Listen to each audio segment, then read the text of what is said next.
بسم اللہ الرحمن الرحیم۔ ناظرین، میں ہوں مصور چودھری۔ السلام علیکم۔ 30 جولائی 2021 کے اس ویلاگ میں آپ کو خوش آمدید کہتے ہیں۔ خبر ہے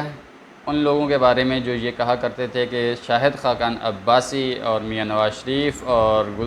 ایکس گورنمنٹ نے بہت ہی مہنگی ایل این جی خریدی ہے، اور اتنی مہنگی ایل این جی خریدی ہے کہ پاکستان کے عوام کی کمر ٹوٹ گئی ہے۔ مہنگائی کا ایک طوفان ہے، ایک سونامی ہے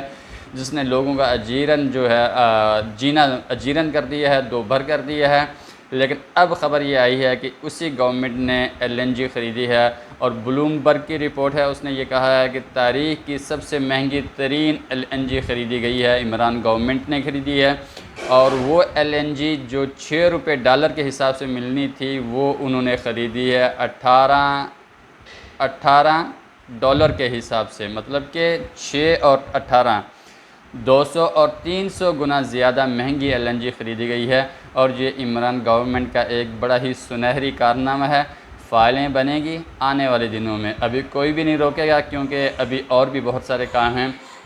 کچھ لوگ اپنے کام کر رہے ہیں اور عمران گورنمنٹ جو ہے وہ اپنے کام کر رہی ہے۔ نیازی صاحب نے ایک ایسی بڑی واردات ڈالی ہے کہ پاکستان کے عوام کو اب پتہ چلے گا کہ ایل این جی مہنگی ہوتی ہے اور کتنی مہنگی ہوتی ہے۔ ویسے ہی پتہ چلے گا جس طرح یہ پتہ چلا تھا جب زیادہ بارش ہوتی ہے تو زیادہ پانی آتا ہے، اور جب زیادہ پانی آتا ہے تو زیادہ لعنتیں پڑتی ہیں۔ بالکل اسی طرح ایل این جی جو ہے وہ مہنگی خریدی گئی ہے، اور اس مہنگی خریدنے کا اعلان، اس کی رپورٹ جاری کی ہے بلومبرگ نے۔ اگر عمران اور اس کی گورنمنٹ یہ سمجھتی ہے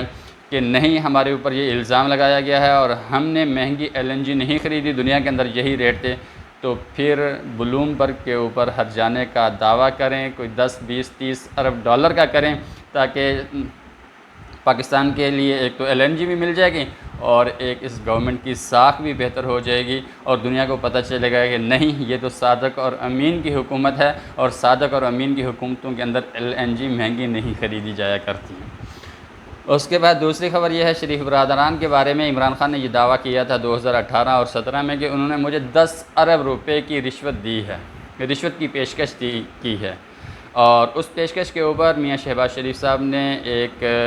ہرجانے کا دعویٰ کیا تھا، نوٹس بھیجا تھا، اور وہ کیس چل رہا تھا پچھلے 3 سال سے۔ پچھلے 3 سال کے اندر تقریباً اس کی 2-3 درجن پیشیاں ہوئی ہیں، اور ان 2-3 درجن پیشیوں کے اندر نہ عمران خان پیش ہوئے ہیں اور نہ ہی کوئی ان کا وکیل پیش ہوا ہے۔ اب کل سے یہ خبر گرم ہے کہ عمران خان نے یہ کہا ہے کہ 10 ارب روپے کی جو میں نے رشوت کی بات کی تھی شریف برادران کی طرف سے، وہ تو ایک سیاسی بیان تھا، اور اس لیے آپ مہربانی کریں اس کیس کو ختم کر دیں، اس کو خارج کر دیں۔ تو یہ ہے صادق اور امین کی وہ واردات جو اس نے پاکستان کے 22 کروڑ عوام کے ساتھ بھی کی ہے۔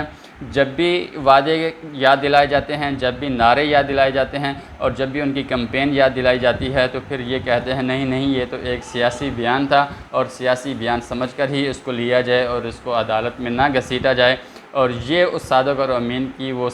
صداقت اور امانت بالکل روز روشن کی طرح ازہر من الشمس کہتے ہیں، ازہر من الشمس، سورج سے بھی جو ہے وہ زیادہ روشنی کے اعتبار سے وہ سامنے آ گئی ہے، اور لوگوں کو پتہ چل گیا ہے کہ یہ صادق اور امین جس کو ڈکلیئر کیا گیا تھا، اور جس نے ڈکلیئر کیا تھا وہ بھی ثاقب نثار صاحب، اور پھر یہی صداقت اور امانت ہوتی ہے جو آج سامنے آئی ہے پاکستان کے عوام کے۔ اسی طرح کی ایک اور خبر ہے، پاکستان کے ایک میڈیا چینل سما ٹی وی جس کا کراچی سے تعلق ہے، اور اس نے ایک خبر دی تھی پاکستانی شہری کے بارے میں 2018 کے اندر، جب ثاقب نثار صاحب چندہ مہم کے اوپر نکلے ہوئے تھے، اور جب وہ یہ کہا کرتے تھے کہ ڈیم ضرور بنے گا، دیامر اور بھاشا ڈیم کے لیے وہ چندہ اکٹھا کرنے کے لیے برطانیہ بھی گئے تھے، اور ملک اور بھی دنیا کے کافی سارے انہوں نے دورے کیے تھے، اور انہوں نے یہ کہا تھا کہ میں خیمہ لگا کے وہاں پر بیٹھوں گا اور ڈیم بنواؤں گا۔ ڈیم والا بابا بھی مشہور ہوا تھا۔ ویسے اس نے اپنے لیے جو تخلص یا جو لقب چوز کیا تھا، پسند کیا تھا، وہ تھا بابا رحمتے۔ کہتا تھا میں بابا رحمتے ہوں۔ بس اس بابا رحمتے کی جو پھیلائی ہوئی غلاظت ہے، اس کی ہی پاکستان کی جو عوام ہے سزا بھگت رہی ہے، اور یہ سارا کیا دھرا اس میں بابا رحمتے کا ایک بہت بڑا حصہ موجود ہے، جس سے آج پاکستان کے عوام دوچار ہیں۔ تو اس زمانے کے اندر سما ٹی وی نے ایک پاکستانی شہری سید عالم شاہ کے بارے میں یہ کہا تھا کہ یہ انڈین شہری ہے۔ واہ، یہ انڈین شہری ہے، انڈیا کا ایجنٹ ہے، اور انڈین آرمی سے یا انڈین جو خفیہ ایجنسی ہے وہ اس کو فنڈ کرتی ہے، اور یہ جو ہے احتجاج کرتا ہے۔ اور اس طرح کی وہ خبر چلائی تھی، لیکن وہ برطانیہ میں تھے، تو برطانیہ میں پھر انہوں نے سما ٹی وی کے اوپر کیس کر دیا، اور اس کیس کے نتیجے میں اب کل سے سما ٹی وی جو ہے وہ معافی تلافی اور پاؤں پڑ رہا ہے ان کے، اور یہ کہہ رہا ہے کہ ہم نے یہ ساری خبریں دی تھی، ایڈمٹ کر رہا ہے، اور بعد میں کہتا ہے کہ ہم اس پر معذرت خواہ ہیں، ہم اس سے اظہار لا تعلقی کرتے ہیں۔ تب آپ لوگوں نے ایک عام بندے کو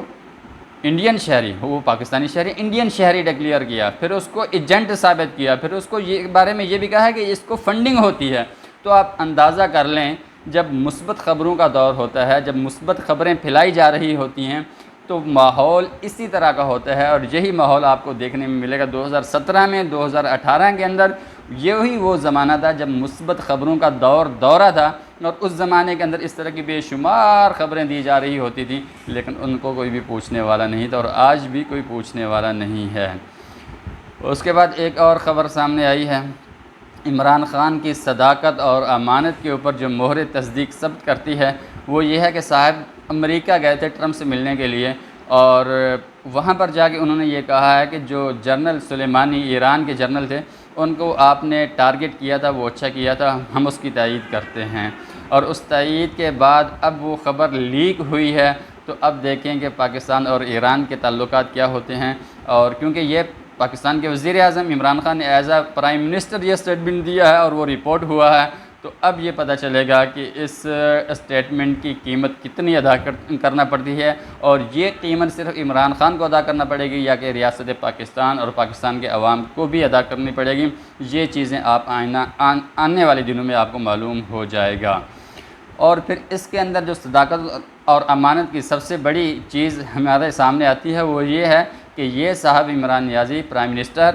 یہ دعویٰ کر رہے تھے کہ میں نے ایران اور سعودینز کی صلح کرانی ہے، اور اس حوالے سے انہوں نے سعودی عرب کا بھی دورہ کیا تھا اور ایران کا بھی دورہ کیا تھا۔ اس موقع پر انہیں کسی شخص نے یہ کہا تھا کہ آپ کا کیا کام صلح کرانے کا، کیا پدی اور کیا پدی کا شوربہ، اور یہ بات بھی کہی گئی تھی کہ جو مزارے ہوتے ہیں چودھری ان کی صلح کراتے ہیں، اور چودھریوں کی صلح اٹھ کر مزارے نہیں کرایا کرتے، اور یہ بات خان صاحب کو بہت بری اور ناگوار بھی گزری تھی۔ چلیں اس کا بھی پتہ چل جائے گا۔ اور اس کے بعد جو ہم نے ڈسکس کرنا ہے وہ کالعدم تحریک طالبان پاکستان کے امیر نور ولی محسود کا 26 جولائی کو CNN کو دیا گیا انٹرویو ہے، اور اس انٹرویو کے اندر وہ صاحب کہتے ہیں کہ افغانستان کی سرحد پر پاکستانی علاقوں پر قبضہ کرنے اور انہیں آزاد کرانے کا ارادہ رکھتے ہیں۔ یہ نور ولی محسود ہے جس کے بارے میں 1-2 مہینے پہلے یہ خبر دی گئی تھی کہ انہیں مار دیا گیا ہے، انہیں ٹارگٹ کر دیا گیا ہے، لیکن اب جو دوبارہ سے ان کے بارے میں یہ خبریں آ رہی ہیں، اور یہ ان کا ایک انٹرویو بھی شائع ہوا ہے،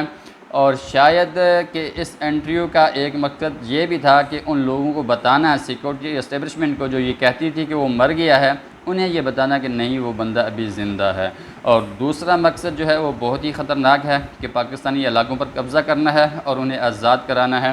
تو پھر اس کا مطلب یہ ہے کہ طالبان اب کمر بستہ ہو کر پاکستان کے خلاف یا ریاست پاکستان کے خلاف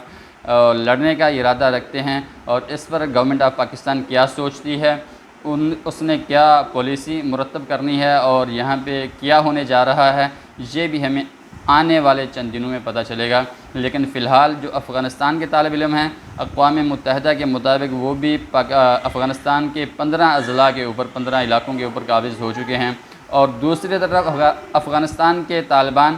دنیا کو، اپنے ارد گرد اپنے ہمسایوں کو یہ یقین دہانی کرا رہے ہیں کہ ان کی سرزمین کسی بھی دوسرے ملک کے خلاف استعمال نہیں ہوگی۔ اس میں ایران بھی شامل ہے، انڈیا بھی شامل ہے، چین بھی شامل ہے، اور دوسرے روس اور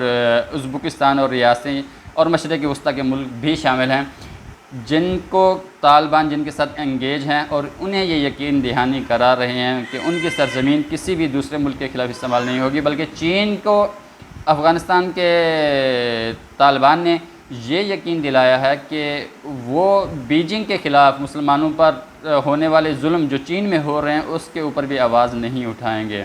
تو ایک طرف تو یہ چل رہا ہے، طالبان، افغانستان کے طالبان دنیا کو انگیج کر رہے ہیں، اپنے ہمسایوں کو انگیج کر رہے ہیں اور انہیں یقین دہانیاں کرا رہے ہیں، لیکن دوسری ہی طرف جو تحریک طالبان پاکستان کے کالعدم امیر نور ولی محسود ہیں، وہ پاکستان کے خلاف اس طرح کا جارحانہ بیان اور عزائم رکھتے ہیں، تو یہ طالبان کا دوہرا کھیل ہے اور دیکھتے ہیں کہ اس کا بھی سدباب کیا نکلتا ہے، اور آنے والے حالات جو ہیں یقینی طور پر پاکستان کے لیے مشکل حالات ہیں۔ اللہ اس ملک کی حفاظت فرمائے۔ چاند میری زمیں